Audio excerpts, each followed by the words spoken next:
Hello everyone. Today we are starting a new lecture of design of machine elements subjected to direct and twisting moment. And it is third lecture of this unit. In this unit we study about the types of keys and a design procedure and example of keys. We already complete the design of shaft in previous lecture and also introduction related to twisting moment or twisting. Okay, so let me start with the definition of keys. So પ્રથમ આપણે જોશું કી ડિઝાઇનની અંદર કી શું છે. It is a mechanical element which is use to transfer torque or power. Okay, torque અથવા power transmit કરવા માટે હેલ્પફુલ થાય છે એવો એક મિકેનિકલ ઘટક અથવા એલિમેન્ટ છે કે જે શાફ્ટની સાથે ગિયર, પુલી, સ્પ્રોકેટ વગેરે જેવા પાર્ટ્સ છે એની વચ્ચે બેસાડવામાં આવે છે. તો આ કી છે એ સ્લોટ પાડીને શાફ્ટમાં અડધો અને અડધો છે હબ અથવા તો પુલી સ્પ્રોકેટ છે એની અંદર બેસાડવામાં આવે છે. અને નોર્મલી જોઈએ તો આ કી એટલે કે કમ્પોનન્ટ છે એ પ્લેન કાર્બન સ્ટીલમાંથી બનાવવામાં આવે છે. ક્યારેક તો સાફ્ટ મટીરિયલ જે હોય એમાં પણ એનાથી પણ બનાવવામાં આવે છે. ઓકે, તો જોઈએ આપણે સૌપ્રથમ કી એટલે કે ચાવી. એ મુખ્યત્વે પ્લેન કાર્બન સ્ટીલમાંથી બનાવેલા એક મશીન ઘટક છે કે જે ટોર્ક ટ્રાન્સમિટ કરવા માટે શાફ્ટ અને પુલી, ગિયર કે સ્પ્રોકેટ જેવા ભાગોમાં બોસ કે હબમાં પાડેલ સ્લોટમાં બેસાડવામાં આવે છે. કી માટેનો સ્લોટ હંમેશા શાફ્ટની અક્સિસને સમાંતર રાખવામાં આવે છે. કીનો ઉપયોગ ટેમ્પરરી ફાસ્ટનર તરીકે કરવામાં આવે છે. કી દ્વારા ટોર્ક ટ્રાન્સમિટ થતો હોય છે તે દરમિયાન તેમાં ક્રશિંગ અને શિયરિંગ સ્ટ્રેસ ઉદ્ભવે છે. કી બેસાડવા માટે શાફ્ટ તથા પુલી કે ગિયર કે સ્પ્રોકેટના હબમાં પાડવામાં આવતા સ્લોટને કી વેઝ કહેવામાં આવે છે. ઓકે,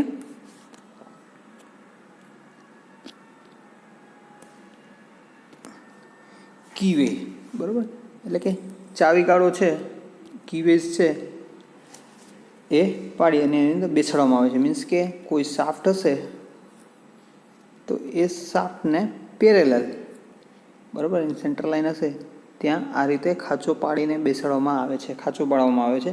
એ જગ્યાએ કી બેસાડી દેવામાં આવે છે અને અડધી કી છે એની ઉપર જે એલિમેન્ટ ફિટ કરવાનો છે, મીન્સ કે મે બી કોઈ ગિયર છે, હબ છે અથવા તો સ્પ્રોકેટ છે કે પુલી છે તેની અંદર બેસાડવામાં આવે છે. તો એ ઇન્ટરમીડિયેટ એક એલિમેન્ટ છે. ઓકે, તો કીના નેક્સ્ટ આપણે જોઈએ કીના પ્રકાર. બીજી એક વાત કરવાની હતી કે કી એક એવો મિકેનિકલ કમ્પોનન્ટ છે કે જે શાફ્ટ અને શાફ્ટ સાથે ગિયર છે, પુલી છે કે હબ છે કે સ્પ્રોકેટ છે એની સાથે યુઝ કરવામાં આવે છે. તો આ બે કમ્પોનન્ટને નુકસાન ન પહોંચાડે એના માટે જે શાફ્ટ આપણે કીની ડિઝાઇન કરીએ છીએ તો કી છે આ બેની કમ્પેરિઝનમાં થોડોક વીક બનાવવામાં આવે છે. શું કામ આવું કરવામાં આવે છે?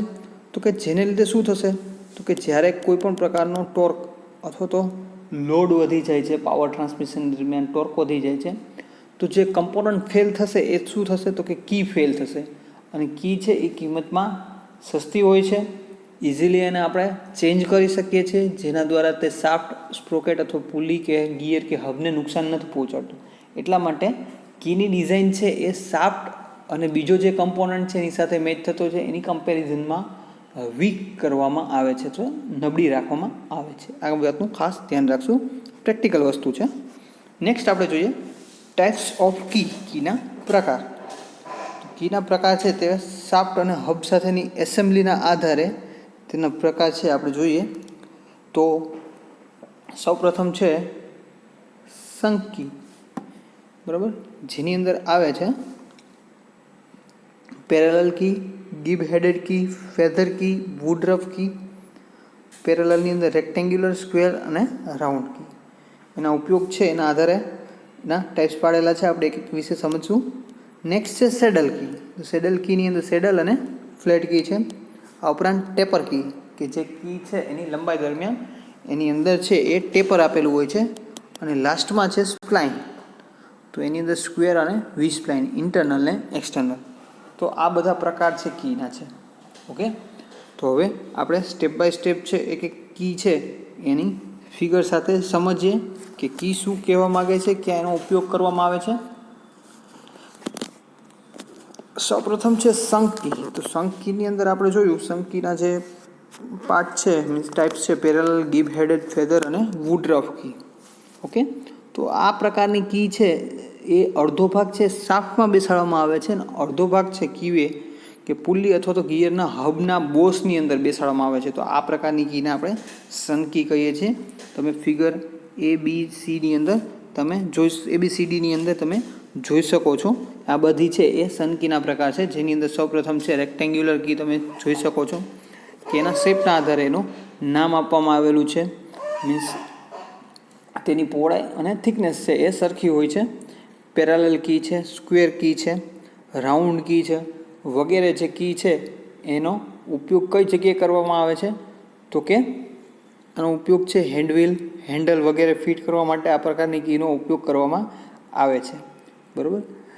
પેરેલલ કી છે તો એ ચોરસ એટલે કે સ્ક્વેર અથવા તો રેક્ટેન્ગ્યુલર લંબચોરસ હોય છે. તેની જાડાઈ અને પહોળાઈના માપ છે એ એક સરખા રાખવામાં આવે છે. નેક્સ્ટ છે રેક્ટેન્ગ્યુલર કી. તો આકૃતિમાં બતાવ્યા મુજબ તેનો આડછેદનો આકાર એટલે કે ક્રોસ સેક્શન છે એ લંબચોરસ હોય છે. તેની પહોળાઈનું માપ છે જાડાઈ કરતાં વધુ હોય છે અને આ પ્રકારની કી છે એ પાવર ટ્રાન્સમિશન માટે વધારે પડતો ઉપયોગમાં લેવામાં આવે છે. નેક્સ્ટ છે જે છે સ્ક્વેર કી. તો એ આકૃતિમાં બતાવ્યા મુજબ તેનો ક્રોસ સેક્શન છે એ સ્ક્વેર એટલે કે ચોરસ હોય છે. તેની પહોળાઈ અને જાડાઈના માપ સરખા હોય છે અને આ પ્રકારની કીનો પણ નોર્મલ કન્ડિશનની અંદર વધારે પડતો ઉપયોગમાં લેવામાં આવે છે. અને પછીની જે કી છે એ છે રાઉન્ડ કી. બરાબર. આ પ્રકારની કી છે એ સર્ક્યુલર ક્રોસ સેક્શન ધરાવે છે. તેને મુખ્યત્વે શાફ્ટના છેડા ઉપર બેસાડવામાં આવે છે. મીન્સ કે વચ્ચેની જગ્યાએ ફિટ કરવામાં નથી આવતી. એનો જે છેડો હોય છે જગ્યાએ જ ફિટ કરવામાં આવે છે અને લો કેપેસિટી અથવા લો પાવર અથવા લો ટોર્ક ટ્રાન્સમિટ થતો હોય એ પ્રકારના જોઈન્ટ માટે જેનો ઉપયોગ કરવામાં આવે છે. નેક્સ્ટ છે ગિવ હેડેડ કી. આ પ્રકારની કી જે આકૃતિ ડીની અંદર તમે જોઈ શકો છો, જેમાં એક હેડ આપેલું હોય છે કીને રિમૂવ કરવા માટે અને ગિવ હેડ કહેવામાં આવે છે. આ પ્રકાર કીની જાડાઈના માપ કીની લંબાઈને અનુસરીને ટેપર રાખવામાં આવે છે. તમે જોઈ શકો છો ફિગરની અંદર ટેપર ભાગ આ પોર્શન છે એને ટેપર રાખવામાં આવે છે.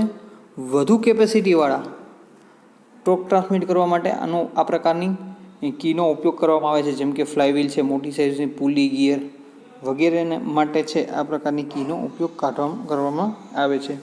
અને આ હેડનો ઉપયોગ છે એ કીને રિમૂવ કરવા માટે બહાર કાઢવા માટે કરવામાં આવે છે. અહીંયાથી આપણે કમ્પોનન્ટ ઉપર જે રિમૂવ કરવા માટે એનું હેડ આપેલું હોય છે. ઓકે. નેક્સ્ટ છે જે છે ફેધર કી. આ પ્રકારની કી આ એક સ્પેશિયલ પ્રકારની પેરેલલ શંખ કી છે કે જે ટોર્ક ટ્રાન્સમિટ કરવા ઉપરાંત શાફ્ટ સાથે હબના જોડાણમાં બેમાંથી કોઈ એક મેમ્બરને એક્સિયલ મૂવમેન્ટ આપી શકે છે. જુઓ તમે જોઈ શકો છો આ ફેધર કી છે અહીંયા અને અહીંયાથી ફિક્સ કરવામાં આવે છે. શાફ્ટ સાથે ફિક્સ છે, પરંતુ આ જે હબ અથવા તો ગિયર છે એ પેરેલલ એટલે કે કીની સાપેક્ષમાં છે એ મૂવ થઈ શકે એ રીતનું આપવામાં આવે છે. તો કીવે છે એને બોલ્ટિંગની મદદથી સ્ક્રૂ સાથે જે શાફ્ટ સાથે ફિક્સ કરી દેવામાં આવે છે અને કીવેની અંદર જે હબ અથવા ગિયર છે એની અંદર એ પોતે મૂવમેન્ટ કરે છે. તો આ પ્રકારની કીને આપણે ફેધર કી કહેવામાં આવે છે. નેક્સ્ટ છે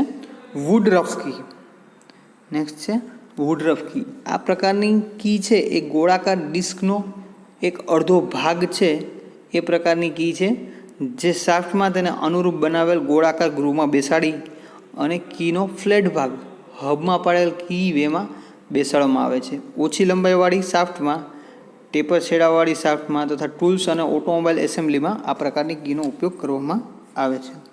તમે જોઈ શકો છો હાફ એટલે કે સર્ક્યુલર હોય છે. એમાંથી અડધો ભાગ છે એ શાફ્ટની અંદર સર્ક્યુલરમાં બેસાડવામાં આવે છે અને ઉપરનો ભાગ છે હબ અથવા પુલીમાં બેસાડવામાં આવે છે. નેક્સ્ટ કી છે એ છે સેડલ કી. તમે જોઈ શકો છો ફિગરની અંદર હળવા ટ્રાન્સમિશનમાં આ પ્રકારની કીનો ઉપયોગ કરવામાં આવે છે. તમે એની અંદર જોઈ શકો છો, એની અંદર શાફ્ટ છે, શાફ્ટની અંદર ગ્રુવ નથી કરેલું. જે ગ્રુવ છે અથવા તો સ્લોટ છે એ જસ્ટ હબ અથવા તો પુલીની અંદર કરવામાં આવે છે. તો આ પ્રકારની કીને સેડલ કી કહેવામાં આવે છે. આપણે આગળની જે કી જોઈ ગયા સન કી, એની અંદર શું હતું, શાફ્ટ અને પુલી અથવા ગિયર બીજો બંને કમ્પોનન્ટમાં અડધો અડધો પાર્ટ ફિટ થતો હતો. જ્યારે સેડલ કીની અંદર શાફ્ટ નહીં પરંતુ સામે જે કમ્પોનન્ટ છે એની અંદર જ સ્લોટ પાડીને કી બેસાડવામાં આવે છે. એટલે કે હળવા ટ્રાન્સમિશન માટે આ પ્રકારની કીનો ઉપયોગ કરવામાં આવે છે, જેને સેડલ કી કહેવામાં આવે છે. જેની અંદર છે ફ્લેટ કી, એનો પ્રકાર છે ફ્લેટ કી. તો આ પ્રકારમાં તમે જોઈ શકો છો, પ્રકારની કીની જાડાઈ છે ઓછી અને પહોળાઈ વધુ હોય છે. સેડલ કીની ક્ષમતા વધારવા માટે આ પ્રકારની કીની એસેમ્બલી માટે હબમાં કીના માપને અનુરૂપ કીવે બનાવવામાં આવે છે. શાફ્ટનું મશીનિંગ કરી કીની પહોળાઈ પ્રમાણે ફ્લેટ બનાવવામાં આવે છે અને હળવા ટ્રાન્સમિશન માટે આ પ્રકારની કીનો ઉપયોગ કરવામાં આવે છે. શું ચેન્જ છે સેડલ કી અને ફ્લેટ કીમાં? તો કે આની અંદર જે શાફ્ટ છે, શાફ્ટનો જે સર્ક્યુલર ભાગ હશે, જે ભાગમાં કી બેસાડવાની છે એ ભાગમાં ફ્લેટ કરી દેવામાં આવે છે. ઓકે, તો આટલો ફેર છે. અહીંયા એવું કોઈ ફ્લેટ કરવામાં આવતું નથી, અહીંયા જસ્ટ ફ્લેટ કરી દેવામાં આવે છે અને પછી કી બેસાડવામાં આવે છે. અહીંયા સર્ક્યુલર ભાગની અંદર જ કી બેસાડેલી છે. ઓકે, તો આ પ્રકારની કી છે એને આપણે સેડલ કી કહીશું. તો સેડલ કીની અંદર ફ્લેટ કી. નેક્સ્ટ છે ટેપર પિન. તો આકૃતિમાં તમે જોઈ શકો છો, કોઈ શાફ્ટ, ગિયર, બુશ કે બીજો કોઈ હબની અંદર ટેપર પિન એટલે કે સર્ક્યુલર ક્રોસ સેક્શન ધરાવે છે અને સાઇઝ એટલે કે નીચેથી લઈને ઉપરથી તમે જોશો તો એ ટેપર છે. મીન્સ કે 1:20 અથવા 1:40નો ટેપર રાખી આ પિન બનાવવામાં આવે છે. તેમાં સર્ક્યુલર હોલ પાડવામાં આવે છે, જે ટેપર પિનની આઉટર ડાયામીટર હોય છે એના પ્રમાણનો, અને એને બેસાડી દેવામાં આવે છે. તો આ પ્રકારની કી છે એનો શાફ્ટ તથા હબના જોડાણ માટે સપાટી ઉપર પિનની ડબલ શિયર છે એ મુજબ ટેપર પિનનો એવરેજ ડાયામીટર શોધવામાં આવે છે. નેક્સ્ટ છે જે છે એ છે સ્પ્લાઇન. બરાબર, એક કરતાં વધારે કી કમ્પોનન્ટ હોય તો એને સ્પ્લાઇન કહેવામાં આવે છે. કોઈ શાફ્ટ આપણે જોઈએ છે પાવર ટ્રાન્સમિશન કરવા માટે, મીન્સ કે કોઈ એક્સેલ છે અથવા તો ઓટોમોબાઈલની અંદર જે ગિયર બોક્સ યુઝ કરવામાં આવે છે એમાં જે શાફ્ટ છે ગિયર ચેન્જ કરવા માટેની, તો એ બધી સ્પ્લાઇન હોય છે, જે ઇન્ટરનલ અથવા એક્સટર્નલ હોય છે. મીન્સ કે એની ઉપર છે એ સ્લોટ કાઢેલા હોય છે, જેની સંખ્યા 8, 12, 16 એ રીતે અલગ અલગ હોય છે, અને એ આઈધર સ્ક્વેર આકારના અથવા તો વી આકારના હોય છે. તો એને સ્પ્લાઇન કહેવામાં આવે છે. આ પ્રકારના જોડાણ ટોર્ક ટ્રાન્સમિટ કરવા ઉપરાંત જોડાતા માપના ભાગમાં હબ તથા શાફ્ટ વચ્ચે એક્સિયલ મુવમેન્ટની જરૂરિયાત હોય એ જગ્યાએ એનો ઉપયોગ કરવામાં આવે છે. ઓકે, તો આ થઈ ગયું કીના પ્રકાર. કીના પ્રકાર છે એ નોર્મલી જીટીયુની અંદર 4 માર્ક્સની થિયરીની અંદર પૂછાતા હોય છે, જેની અંદર આપણે ક્લાસિફિકેશન કરી 1 અથવા 2 કીનું ફિગર સાથે સમજાવી શકીએ તો આપણને પૂરેપૂરા માર્ક્સ મળશે.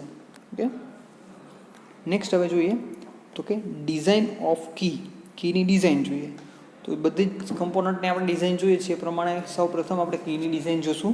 તો કીનું ડિઝાઇન છે આપણે શરૂઆત કરશું મટીરિયલથી. તો મેઇનલી આપણે કીધું એ પ્રમાણે માઇલ્ડ સ્ટીલ અથવા તો લો કાર્બન સ્ટીલમાંથી આ કી બનાવવામાં આવે છે. ક્યારેક સાફ્ટ મટીરિયલમાંથી પણ બનાવવામાં આવે છે. પછી છે કીના સ્ટાન્ડર્ડ માપ.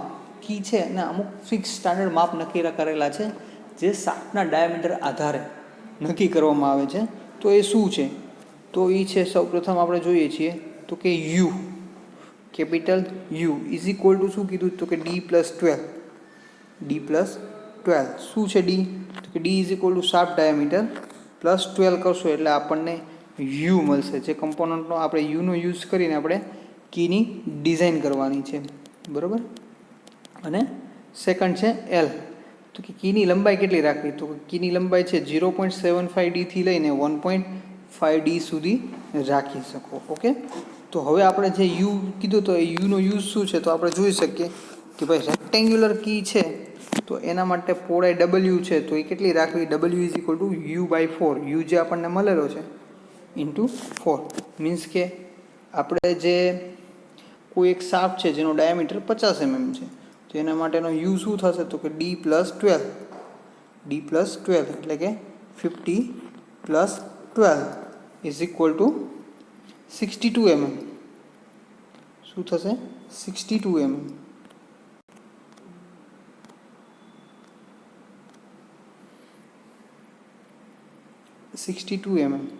યુ મળેલો છે આપણને, બરાબર.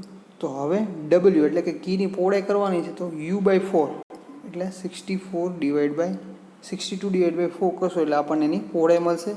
અને ટી ફાઇન્ડ આઉટ કરવા માટે રેક્ટેન્ગ્યુલર છે તો એ U/4 રાખવામાં આવે છે. એની પહોળાઈ કેટલી રાખવી? તો કે એ છે ડબલ્યુ અને ટી છે તો U/4/U/5 જેટલી રાખી શકીએ. અને જો ને ટેપર કી હોય તો એની લંબાઈ છે, જાડાઈનો ટેપર છે 1/100 એટલે કે 100 mm લંબાઈની અંદર 1 mm ટેપર આપવામાં આવે છે કીમાં. તો એ છે કી ડિઝાઇન કરતી વખતે આ બધી વસ્તુનું આપણે ધ્યાન રાખશું. ઓકે, તો નેક્સ્ટ આપણે જોઈએ ફેલિયર જોઈએ, કીના ફેલિયર. તો કી છે મુખ્ય બે રીતે ફેલ થઈ શકે છે. એક તો સિયરિંગને લીધે, બરાબર, મીન્સ કે શાફ્ટ ફિક્સ હોય ને એની ઉપર ગિયર છે અથવા હબ છે એ મૂવ થતો હોય તો એનું સિયરિંગ થઈ જાય, એટલે કે કીના બે ભાગ થઈ જાય, સિયરિંગ થઈ જાય અહીંયા, બરાબર. અને બીજું છે એનું જે છે એ ક્રોસિંગ એટલે કે ક્રોસ થઈ જાય છે, કી છે એ શાફ્ટ અને હબના હોલમાં ક્રોસ થઈ જાય છે. તો બે રીતે એનું ફેલિયર થાય છે. તો આપણે જોઈએ કી શું છે, તો કે ટોર્ક ટ્રાન્સમિટ કરે છે. તો એનું ઇક્વેશન થશે MT = P × D/2. એટલે આ કી છે, આ શાફ્ટનો ડાયામીટર D છે અને અહીંયાથી એને ટોર્ક ટ્રાન્સમિટ કરવાનો છે. જે ટોર્ક છે એ ન્યૂટનની અંદર હશે અને સેન્ટર લાઇનથી એની ડિસ્ટન્સ કેટલું થશે? તો કે D/2. P = લોડ છે, અથવા તો ટોર્ક લાગે છે એ પ્રમાણે. P ટોર્ક એટલે ન્યૂટન × mm, જે P છે એ ન્યૂટનમાં હશે, ઇન્ટુ D/2 એટલે કે રેડિયસ ડાયામીટરનો અડધો એ mmની અંદર આવશે. તો આપણને અહીંથી ટોર્ક મળશે સૌપ્રથમ. પછી P છે એ ટેન્જન્શિયલ લોડ છે, D શાફ્ટનું ડાયામીટર છે અને L એની લંબાઈ છે. જો ક્રશિંગ ફેલિયર થતું હોય તો આપણે P કઈ રીતે ફાઇન્ડ આઉટ કરી શકીએ? તો કે P છે એ T/2 ક્રશિંગ ફેલિયર છે ને, એટલે કે અડધો ભાગ ક્રશ થશે તો આ ઉપરની જે આખી જાડાઈ છે એનો અડધો ભાગ જે હબ અથવા તો શાફ્ટમાં બેસાડેલો છે એટલે T/2 ઇન્ટુ એની પૂરેપૂરી લંબાઈ L ઇન્ટુ σc એટલે ક્રશિંગ માટે આપણને મળશે. ક્રશિંગ સ્ટ્રેસ અથવા ક્રશિંગ સ્ટ્રેસ હશે તો આપણે P ફાઇન્ડ આઉટ કરી શકશું. એ જ રીતે અથવા તો અહીંયા બીજું ઇક્વેશન છે કે આ ઇક્વેશન MT = P × D/2 ની અંદર Pની વેલ્યુ મૂકીએ તો MT/D/2 into T/2 into L into σc એમાંથી આપણે MTને કરતાં બનાવીએ તો આપણને ક્રશિંગ માટેનું ઇક્વેશન મળશે MT = T/2 into L into σc into D/2 દ્વારા આપણે છે એ ફાઇન્ડ આઉટ કરી શકશું.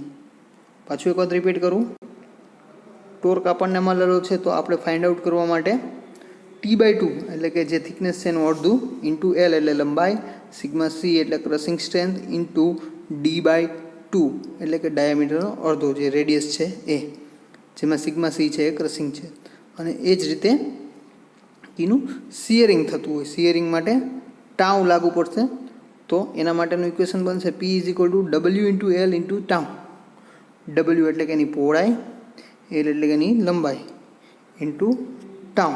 તો આપણને ત્યાં શિયર સ્ટ્રેસ મળશે અને ટોર્કના આધારે આપણે ફાઇન્ડ કરશું તો આપણને થશે MT = W એટલે કે પહોળાઈ into L length into tau into D/2. Okay, તો આ મુજબ છે આપણે બે ફેલિયર, ક્રશિંગ અને શિયર ફેલિયરના આધારે આપણે એની લેન્થ, એની પહોળાઈ અને થિકનેસ ત્રણ વસ્તુ છે એ ફાઇન્ડ આઉટ કરી શકીએ. એટલે કે કી ડિઝાઇન આખી કમ્પ્લીટ કરી શકશું. ઓકે, ઉપર દર્શાવ્યા મુજબ શિયર તથા ક્રશિંગ બંને ફેલિયર સલામત હોય તે મુજબ કીના માપ W, T તથા L નક્કી કરવામાં આવે છે.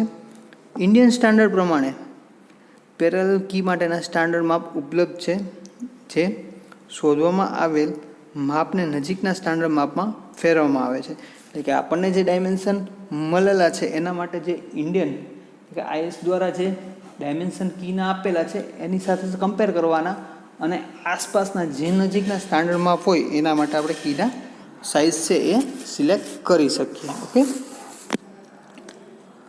નેક્સ્ટ આપણે જોઈએ એક એક્ઝામ્પલ છે, તો આપણે એને સોલ્વ કરશું. સૌપ્રથમ છે 100 mm ડાયામીટરની શાફ્ટ ઉપર પુલીને 100 mm લંબાઈની એક સન કીથી લગાડેલ છે. કેવી કી છે? સન કી છે, એટલે કે અડધી શાફ્ટમાં અને અડધી પુલી ઉપર લગાવેલ છે. 6000 ન્યૂટન ઇન્ટુ મીટરનો ટોર્ક શાફ્ટ ઉપર ટ્રાન્સમિટ કરવાનો છે. તો તે માટે સન કીના માપ શોધો. ફેક્ટર ઓફ સેફ્ટી 5 તથા અલ્ટિમેટ સ્ટ્રેસ નીચે મુજબ ધારો. સિગ્મા યુસી એટલે કે કોમ્પ્રેસિવ સ્ટ્રેસ છે એ 500 ન્યૂટન પર mm સ્ક્વેર છે, અને ટાઉ યુ એટલે કે અલ્ટિમેટ શિયર છે એ 250 ન્યૂટન પર mm સ્ક્વેર આપેલા છે. ઓકે, તો આપણે આના માટે કીની ડિઝાઇન કરીએ. સૌપ્રથમ આપણે જોશું, આપણને ડાયમેન્શન આપેલા છે. એલ આપેલો છે 100 mm, કીની લંબાઈ આપણને આપેલી છે, બરાબર. શાફ્ટનો ડાયામીટર ડી આપેલો છે. ટોર્ક આપેલો છે 6000 ન્યૂટન ઇન્ટુ મીટર, એને ન્યૂટન ઇન્ટુ એમએમમાં બદલાવા માટે 10⁶ વડે ગુણશું, એટલે કે આની અંદર 3 બિંદા છે એ વધારી દીધા છે, બરાબર છે. એટલે આપણને એ ટોર્ક છે ન્યૂટન ઇન્ટુ એમએમમાં થઈ ગયો. પછી આપેલું છે ફેક્ટર ઓફ સેફ્ટી એટલે કે એનએફ છે એ 5 આપેલા છે. તો આપણે અલ્ટિમેટમાંથી જે છે સેફ સ્ટ્રેસ ફાઇન્ડ આઉટ કરીએ, તો આપણને જે સ્ટ્રેસ આપેલા છે એને ફેક્ટર ઓફ સેફ્ટી વડે ભાગી નાખશું એટલે આપણને સેફ સ્ટ્રેસ મળી જશે, જે છે 100 અને 50 ન્યૂટન પર mm સ્ક્વેર. ઓકે, તો આપણી પાસે હવે બધા ડાયમેન્શન થઈ ગયા. આપણે શું ફાઇન્ડ આઉટ કરવાનું છે? તો કે ડબલ્યુ અને ટી ફાઇન્ડ આઉટ કરવાના છે, બરાબર. એ આપણી પાસે ઓલરેડી છે જ. તો સૌપ્રથમ આપણે જોઈએ કીની શિયર ફેલિયર જોઈએ છે. કીની છે શું થાય? શિયર થાય. તો એનું ઇક્વેશન છે MT = W × L × tau × D/2. તો આપણી પાસે MT છે, W ફાઇન્ડ આઉટ કરવાનું છે, L 100 છે, ટાઉ 50 છે, અને D/2 ડાયામીટર શાફ્ટનું 100 છે અને /2 કરશું તો 50 થશે. તો અહીંયાથી આપણને W મળશે, જે મળે છે 24 mm.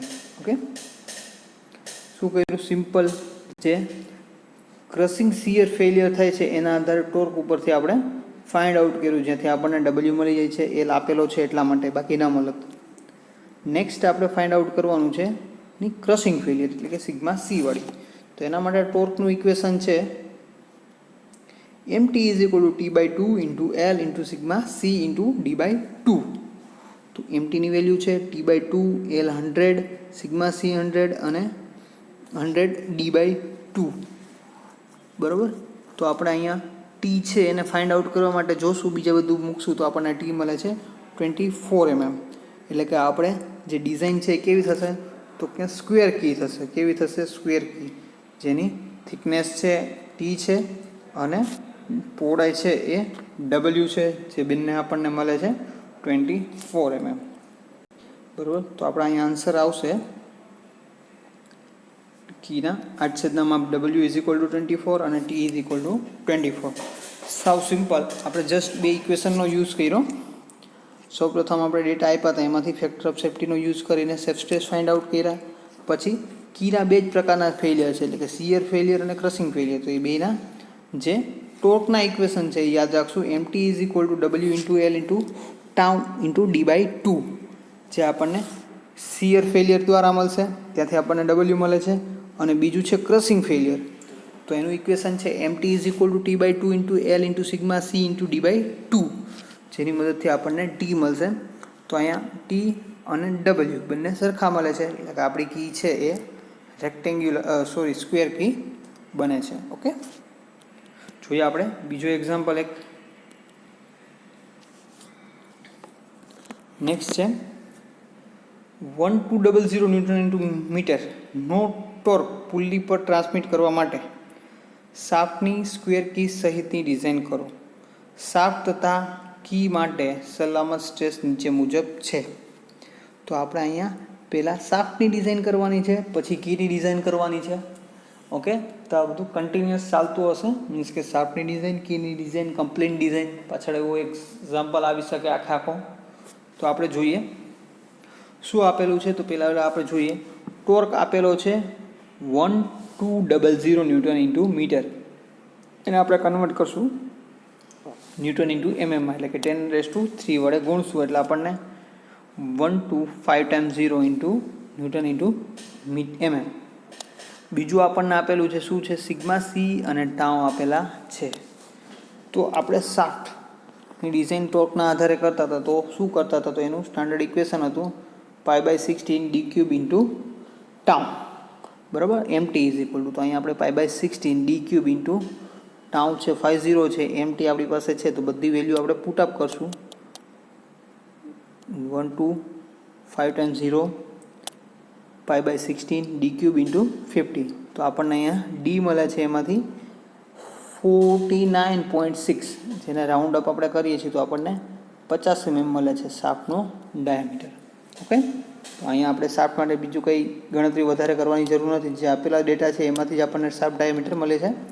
હવે સ્ક્વેર કીની ડિઝાઇન, તો આપણને ખબર છે કીની ડિઝાઇન કરવા માટે આપણે શું કરીએ છીએ, તો કે યુ ફાઇન્ડ આઉટ કરીએ છીએ. તો યુ ઇઝ ઇક્વલ ટુ શું છે, તો કે d+12, you is equal to d+12. D આપણને મળેલો છે 50 + 12 is equal to 62 mm you મળ્યો. કીની પહોળાઈ તથા જાડાઈ છે એ કઈ રીતે લઈ શકીએ, તો આપણને ખબર છે સ્ટાન્ડર્ડ છે, આપણે એઝ્યુમ કરી શકીએ છીએ. તો કીની પહોળાઈ તથા જાડાઈ છે એ u/5 એટલે 62/5, તો આપણને મળે છે 12.4, ઓર રાઉન્ડ અપ કરીને લઈ શકીએ 12.5, એટલે કે આપણને ડબલ્યુ અને ટી છે એ 12.5 mm મળે છે.